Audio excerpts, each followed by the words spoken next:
Leeds. It's one of the UK's largest cities, one of the most diverse.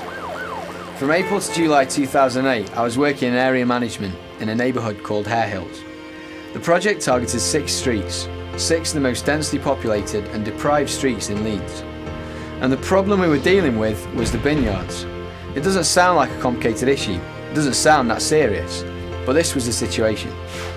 These streets are dominated by back-to-back terraced houses built in the mid-20th century. Originally they had outdoor toilets, but as these moved inside, left empty yards at the side of the houses. These yards, with high gated walls and empty spaces behind them, are now used for bins. All of them had seen better days. Most of them were a mess, and some were falling down. The effects were obvious. Fly tipping was a constant problem. No one took pride in their area. The yards were a public health problem and an eyesore. No one wanted to spend time in them. Neighbourhood relationships had broken down and there was widespread crime. That's why it was important to do something. It's why the City Council and Groundwork Leeds had joined forces to find a solution. When I joined the project, much of the consultation had already been carried out, but someone needed to step in and manage it through, which is exactly what I did. I really wanted to understand the issues involved, so I talked to as many people as possible. The council, the housing associations, landlords and local residents. Not everyone wanted to open up to us, but along with others, I went door to door and leafleted to get people talking. And when they got talking, everyone had a different view. We identified the key options. Firstly, we could do nothing.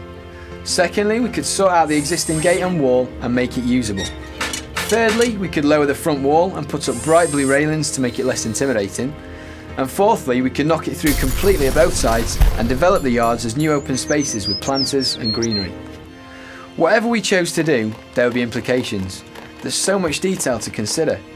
If a wall is taller than 1 metre and adjacent to the highway, we need planning permission. If it's not, we don't.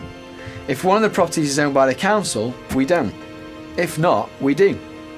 So we made a plan. That involved a lot of work, from estimating costs and timings to getting partners on site and on board, overseeing a tender process, choosing the right contractors, deciding which options were right for which yards. And after working all that out, it was time to start. Initially, we only have funding for those 20 yards, but it's the start of a rolling project. And in that small Hare Hills community, we've made a noticeable impact on people's yards and in people's minds. I've played an integral role in giving the council a face, my face.